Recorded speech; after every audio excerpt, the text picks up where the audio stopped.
श्रीरुद्राय नमः।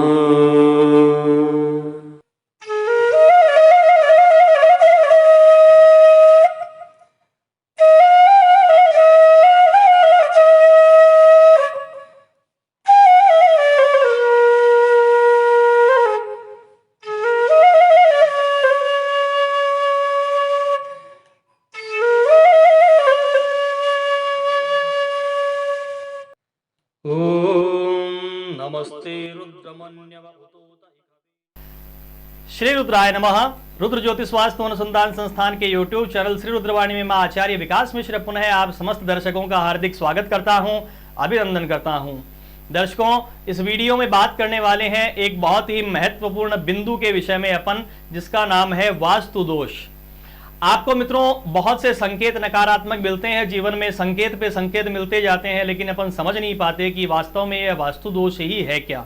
तो आइए उन संकेतों की चर्चा अपन इस वीडियो में करेंगे। उससे पहले निवेदन करना चाहूंगा कि यदि आप चैनल पे नए हैं तो चैनल को सब्सक्राइब जरूर कर ले मित्रों, क्योंकि इस चैनल के माध्यम से हो सकता है आपको आपकी समस्या का समाधान भी मिल जाए, और समाधान भी ना मिले तो आपको सनातन संस्कृति का ज्ञान बहुत सारा इस चैनल के माध्यम से, जो शास्त्रोक्त ज्ञान है, वो मिलेगा मित्रों।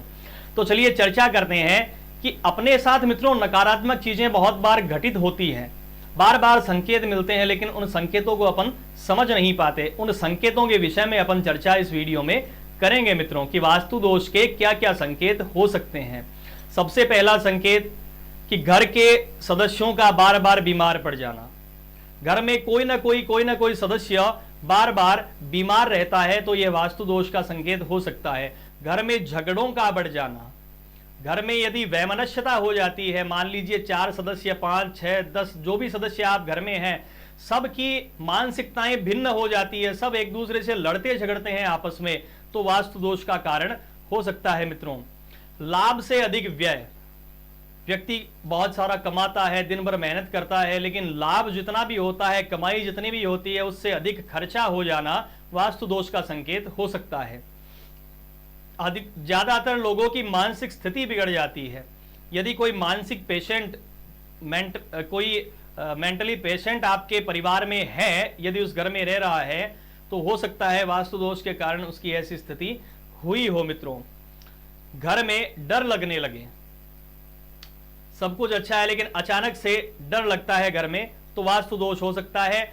अकेले में या रात में अजीब सी आवाजें आने लगे, जैसे छत के ऊपर से कोई भागा या अभी इधर से कोई गया, या अन्य कोई आवाज आती है जिसको अपन सुनते ही थोड़ा भय का समावेश हो जाता है, तो वास्तु दोष का कारण हो सकता है मित्रों।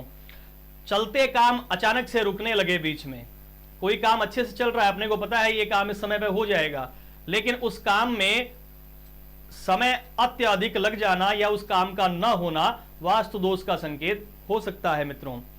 मकान में किसी आत्मा आदि के होने का एहसास हो तो भी वास्तु दोष होता है। लगातार घर में क्लेश रहे, झगड़े चलते रहे, वास्तु दोष का कारण हो सकता है। बुरे सपनों का आना वास्तु दोष का कारण हो सकता है।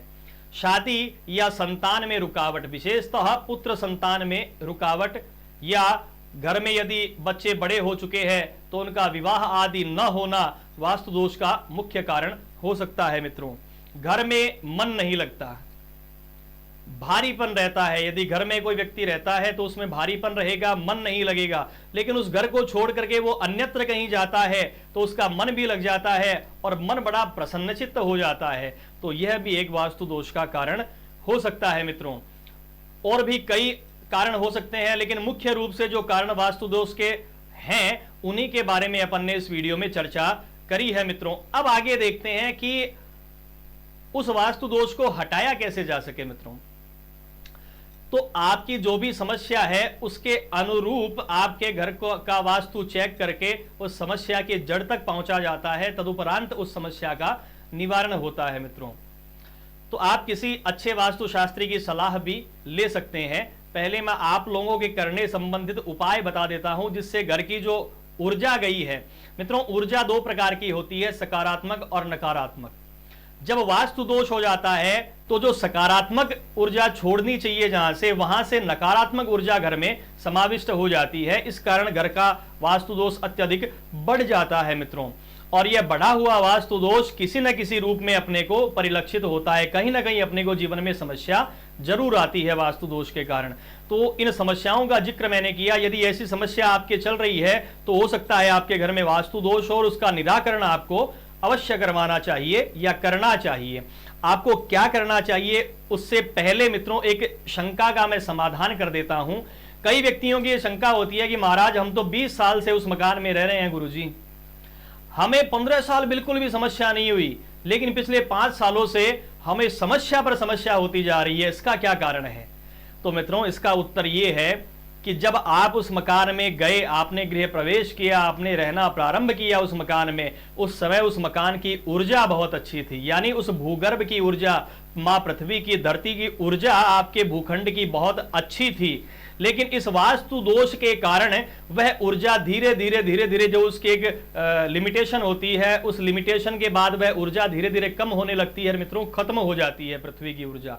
उस ऊर्जा को पुनः स्थापित करने के लिए अपने को कुछ उपाय करने चाहिए, जो उपायों की चर्चा भी मैं इस वीडियो में करूंगा। तो उससे पहले जो ये शंका होती है अमूमन लोगों की, उसका यह समाधान क्या हो सकता है आगे मैं जरूर बताऊंगा। तो उस प्रश्न का उत्तर यह है मित्रों कि आप जहां रह रहे हैं उस भूगर्भ की, उस भूमि की ऊर्जा कम हो चुकी है आपके वास्तु दोष के कारण, इसलिए अब वह वास्तु दोष आपके ऊपर प्रभावी होने लग गया है। तो उसका निराकरण क्या करें? तो मित्रों नियमित रूप से गुग्गुल की धूनी करें अपने घर में।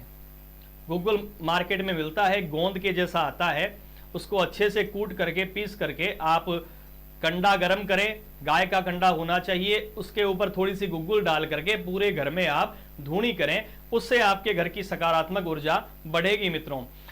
विशेष रूप से इसके लिए हमारे द्वारा एक धूप बनाई गई है मित्रों, षोडशांग धूप है, 16 प्रकार की औषधियां उस धूप में प्रयुक्त की गई है, जिसका नाम हमने दिया है समस्त बाधा नाशक धूप। यह धूप हमने बहुत जगह पर प्रयोग की और उसके बाद में देखा तो बड़े से बड़ी समस्या जो वास्तु दोष संबंधित होती है या कोई ऊपरी प्रभाव, भूत प्रेत जादू टोना संबंधित समस्याएं होती है, तो उसकी जो नकारात्मक ऊर्जा होती है मित्रों, इस धूप की नियमित धूनी से वह नकारात्मक ऊर्जा चली जाती है, आप स्वयं को इस चीज का अनुभव हो जाता है। तो हमारे द्वारा बनाई गई समस्त बाधा नाशक धूप को भी आप नियमित काम में ले सकते हैं, और नहीं तो आप जहां भी रहते हैं यह धूप आपको कुरियर कर दी जाएगी मित्रों। आप दिए गए नंबर पर संपर्क कर सकते हैं, इस धूप के लिए व्हाट्सएप पे अपना मैसेज छोड़ सकते हैं समस्त बाधा नाशक धूप के नाम से।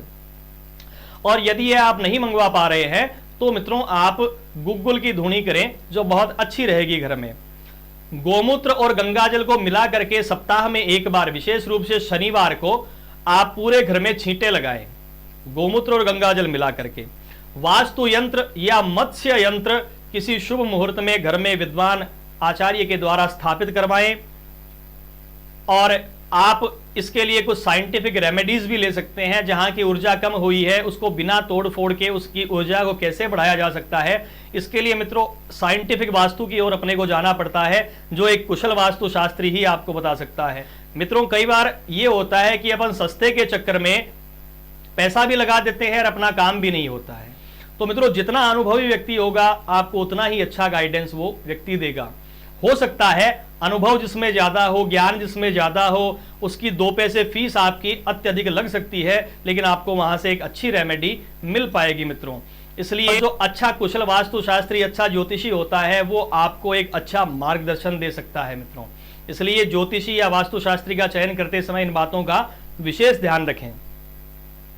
साइंटिफिक रेमेडीज करवाएं। साइंटिफिक रेमेडीज में मित्रों ये होता है कि साइंटिफिक इंस्ट्रूमेंट्स होते हैं हम लोगों के पास में, वास्तु शास्त्रियों के पास, जिनसे हम समस्त घर की ऊर्जा को चेक करते हैं, प्रत्येक कोने को चेक करते हैं, भूगर्भ को चेक करते हैं। अच्छे से चेक करने के उपरांत आपको उस चीज की जड़ तक पहुंच करके इसका काट क्या हो सकती है वो रेमेडीज आपको बताई जाती है मित्रों हमारे द्वारा।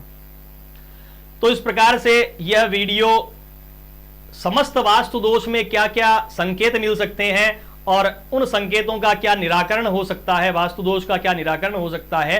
तो मित्रों आपको यदि बार बार यह संकेत मिल रहे हो ऐसे, तो आपको निश्चित रूप से एक वास्तु शास्त्री के परामर्श की आवश्यकता हो सकती है। तो आप जैसे भी संभव हो सके परामर्श अवश्य लें और हमारे द्वारा बताए गए उपाय अवश्य करें। आपको आपकी समस्या में निश्चित रूप से फायदा होगा मित्रों। तो अभी के लिए मैं आचार्य विकास मिश्रा आप समस्त स्नेहीजनों से विदा लेता हूं। शीघ्र ही मिलेंगे नए वीडियो में नए ज्ञान के साथ में। श्री रुद्राय नमः।